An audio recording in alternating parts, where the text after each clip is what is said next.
جب حضرت مریم سمجھدار ہو گئیں تو حضرت زکریا نے ان کے لیے ہیکل میں ایک حجرہ مخصوص کر دیا جہاں وہ دن بھر عبادت میں مشغول رہتی۔ حضرت زکریا ہی ان کے حجرہ میں آتے جاتے تھے۔ جب حضرت زکریا حضرت مریم کے حجرہ میں داخل ہوتے تو دیکھتے کہ ان کے پاس کھانے کی بہت سی چیزیں رکھی ہوتی۔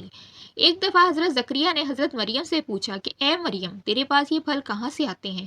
تو آپ علیہ السلام نے فرمایا، اللہ کی جانب سے، اللہ جسے چاہے بے گمان رزق عطا کرتا ہے۔ جیسا کہ سورہ آل عمران میں ارشاد ہے، جب کبھی بھی زکریا مریم کے پاس مسجد میں اس کے رہنے کی جگہ آتے تو مریم کے پاس کھانے کی کوئی نہ کوئی چیز پاتے۔ زکریا پوچھتے کہ اے مریم، یہ چیزیں تیرے پاس کہاں سے آئیں؟ وہ جواب دیتی کہ اللہ کے پاس سے آئیں، یقیناً اللہ جس کو چاہتا ہے بغیر حساب کے رزق دیتا ہے۔ حضرت زکریا علیہ السلام ہمیشہ نیک اولاد کے لیے اللہ تعالیٰ سے دعا کرتے۔ قرآن مجید نے ان کی دعا سورہ مریم میں بیان کی ہے۔ اور زکریا کا تذکرہ کیجیے جب اس نے اپنے رب کو پکارا کہ اے میرے پروردگار، مجھ کو اکیلا نہ چھوڑ، اور تو سب وارثوں سے بہتر وارث ہے۔ حضرت زکریا علیہ السلام کو شوق ہوا اور دل میں خیال گزرا کہ جو خدا مریم کو بے موسم کے پھل دے سکتا ہے، وہ مجھ کو بھی بے موسم کے پھل یعنی اولاد دے سکتا ہے۔ تفسیر کشف الرحمان میں ہے کہ اس وقت حضرت زکریا کی عمر 99 سال تھی اور ان کی بیوی کی عمر 90 سال تھی اور وہ بانجھ تھیں۔ چنانچہ آپ نے انتہائی آہوزاری سے اللہ کے آگے اپنی التجا پیش کر دی کہ اے میرے پروردگار، میری ہڈیاں بڑھاپے سے کمزور اور ضعیف ہو گئیں، سر بڑھاپے سے سفید ہو گیا، اور اے میرے پروردگار، آپ سے کوئی چیز مانگ کر کبھی ناکام نہیں رہا۔ جیسا کہ قرآن پاک کی سورہ مریم میں ارشاد ہے، عرض کیا اے میرے پروردگار، بڑھاپے سے میری ہڈیاں ضعیف ہو گئیں اور سر بڑھاپے کی وجہ سے سفیدی سے چمک اٹھا، اور اے میرے رب، تجھ سے دعا مانگ کے کبھی میں محروم نہیں رہا، اور میں اپنے بعد اپنے رشتہ داروں سے ڈرتا ہوں، اور میری بیوی بانجھ ہے، سو تو مجھ کو اپنے پاس سے ایک اچھا وارث عطا کر جو میرا اور اولاد یعقوب کا بھی وارث ہو۔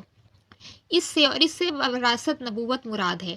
اے میرے رب، اس کو مقبول بنانا۔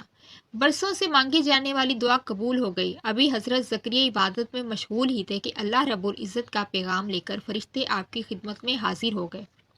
جیسا کہ سورہ مریم میں ارشاد ہے، فرشتوں نے زکریا کو جب کہ وہ مسجد میں کھڑے نماز پڑھ رہے تھے آواز دے کر کہا کہ اللہ تعالیٰ آپ کو یحییٰ کی بشارت دیتا ہے جو کلمۃ اللہ یعنی حضرت عیسیٰ علیہ السلام کی تصدیق کرنے والا ہوگا اور سردار ہوگا، اور یہ خواہشات پر قابو یافتہ ہوگا، اور وہ نیکوکاروں میں سے ایک نبی ہوگا۔ لڑکے کی بشارت بھی دے دی اور نام بھی خود رکھ دیا، اور فرمایا کہ اس سے پہلے ہم نے اس کا نام پیدا نہیں کیا۔ فرشتے نے ان پہ ظاہر ہو کر بشارت دی کہ خدا تجھ کو ایسا فرزند دینا چاہتا ہے جن کا ہم نام تیرے خاندان میں کوئی نہیں، وہی بنی اسرائیل کا سردار ہوگا، اور اس قوم کی خراب حالت کی اصلاح کرے گا، اور حصور ہوگا یعنی خدا کی طرف سے نفسانی خواہشات اور گناہوں سے روکا جائے گا۔ اس کو ان چیزوں کی طرف از خود رغبت نہ ہوگی، اور نبی ہوگا اور پاک باز لوگوں میں سے ہوگا، اور کلمۃ اللہ عیسیٰ علیہ السلام کی تصدیق کرے گا۔ حضرت زکریا علیہ السلام کو یہ سن کر بے حد مسرت ہوئی۔ اس وقت حیرت زدہ انداز میں حضرت زکریا اور فرشتوں کا جو مکالمہ ہوا، قرآن پاک کی سورہ مریم میں کچھ اس طرح ارشاد ہے۔ حضرت زکریا نے عرض کی کہ اے میرے رب، مجھے لڑکا کیوں کر عطا ہوگا، حالانکہ میری بیوی بانجھ ہے اور میں بڑھاپے کے انتہائی درجے کو پہنچ چکا ہوں۔ فرشتوں نے جواب دیا کہ اسی طرح ہوگا، تیرے رب نے کہا ہے کہ یہ بات مجھ پر بہت آسان ہے، اور میں اس سے پہلے خود تجھ کو پیدا کر چکا ہوں حالانکہ تو کچھ بھی نہ تھا۔ اب زکریا علیہ السلام نے درگار الہی میں عرض کیا کہ خدایا، ایسی کوئی نشانی عطا کر جس سے یہ معلوم ہو سکے کہ بشارت نے وجود کی شکل اختیار کر لی۔ اللہ تعالی نے فرمایا کہ علامت یہ ہے کہ جب تم 3 دن تک بات نہ کر سکو اور صرف اشاروں سے ہی اپنا مطلب ادا کر دو تو سمجھ لینا کہ بشارت نے اپنا وجود اختیار کر لیا ہے، لیکن ان دنوں میں تم خدا کی تسبیح میں زیادہ مشغول رہنا۔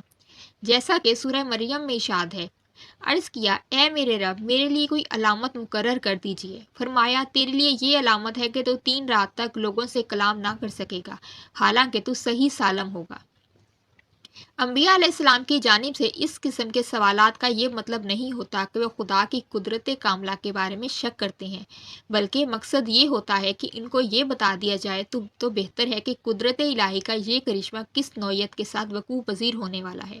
چنانچہ وہ وقت آ پہنچا تو حضرت زکریا یاد خدا میں اور زیادہ مشغول ہو گئے۔ حضرت زکریا کی زبان بغیر کسی مرض اور خرابی کے 3 دن بند گئی تھی، اور ان میں یہ قدرت نہیں رہی تھی کہ اپنی قوم سے اشارہ کے سوا بول سکے، اور امت کو اشاروں سے یہ حکم دیا کہ وہ زیادہ سے زیادہ خدا کی یاد میں مشغول رہیں، اور یہ اس لیے کہ حضرت یحییٰ علیہ السلام کی ولادت کی بشارت حضرت زکریا علیہ السلام کے لیے باعث مسرت تھی۔ اسی طرح بنی اسرائیل کے لیے بھی کم خوشی کا باعث نہ تھی کہ حضرت زکریا علیہ السلام کا ایک صحیح جانشین اور علم و حکمت و نبوت کا سچا وارث عالم وجود میں آنے والا ہے۔ قرآن عزیز نے متعدد مقامات پر یہودیوں کی فتنہ سازیوں اور باطل کوششوں کی تفصیل بیان کرتے ہوئے کہا ہے کہ انہوں نے اپنے نبیوں کو بھی قتل کیے بغیر نہیں چھوڑا، جیسا کہ قرآن پاک میں ارشاد ہے، اور وہ پیغمبروں کو ناحق قتل کرتے تھے۔ بنی اسرائیل کے کچھ شریر لوگوں نے حضرت زکریا علیہ السلام پر الزام لگایا کہ وہی حضرت مریم علیہ السلام کے حجرے میں آتے جاتے تھے، اور انہوں نے حضرت مریم علیہ السلام سے نعوذ باللہ زنا کیا ہے اور انہیں حاملہ کیا، تو انہوں نے حضرت زکریا کو قتل کرنے کا منصوبہ بنایا۔ جب حضرت زکریا بیت المقدس سے باہر نکلے تو انہوں نے دیکھا کہ کچھ اوباش اور شریر اور فتنہ و فساد پھیلانے والے لوگ ان کا تعاقب کر رہے ہیں، اور ان کے ہاتھوں میں کلہاڑے اور آرے بھی ہیں، تو حضرت زکریا سمجھ گئے کہ وہ انہیں مارنا چاہتے ہیں۔ حضرت زکریا علیہ السلام نے جب یہ دیکھا تو وہ بھاگے تاکہ وہ ان کے ہاتھ نہ لگ سکے۔ سامنے ایک درخت آیا، انہوں نے درخت سے کہا کہ مجھے اپنے اندر پناہ دے دو۔ درخت میں شگاف پڑ گیا، وہ اس کے شگاف میں گھس گئے، اور دوبارہ درخت آپس میں جڑ گیا۔ یہودی تعقب کر رہے تھے، درخت سے ان کے کرتے کا ایک سرا باہر رہ گیا۔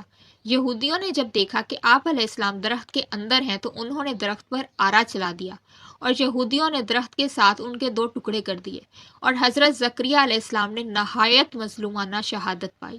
اللہ تعالیٰ حضرت زکریا کی اس شہادت پر نہایت غضبناک ہوئے، اور انہوں نے بنی اسرائیل پر عذاب مسلط کر دیا جو حضرت زکریا کی شہادت میں شریک تھے۔ فرشتوں نے آ کر انہیں غسل و کفن دیا، اور 3 دن تک ان کے جنازے پر آ کر نماز پڑھتے رہے۔ حضرت زکریا کا مزار اموی مسجد کی بائیں طرف کی دیوار پر واقع ہے، جو شام میں حلب کی عظیم مسجد ہے۔ اگر آپ کو حضرت زکریا علیہ السلام کی زندگی پر مبنی بنائی گئی ویڈیو پسند آئے تو ویڈیو کو لائک اور شیئر کریں، اور چینل کو بھی سبسکرائب کریں۔ یہ آپ کی طرف سے میری حوصلہ افزائی ہوگی۔ اپنا اور اپنے پیاروں کا خیال رکھیں۔ اللہ ہم سب کا حامی و ناصر ہو۔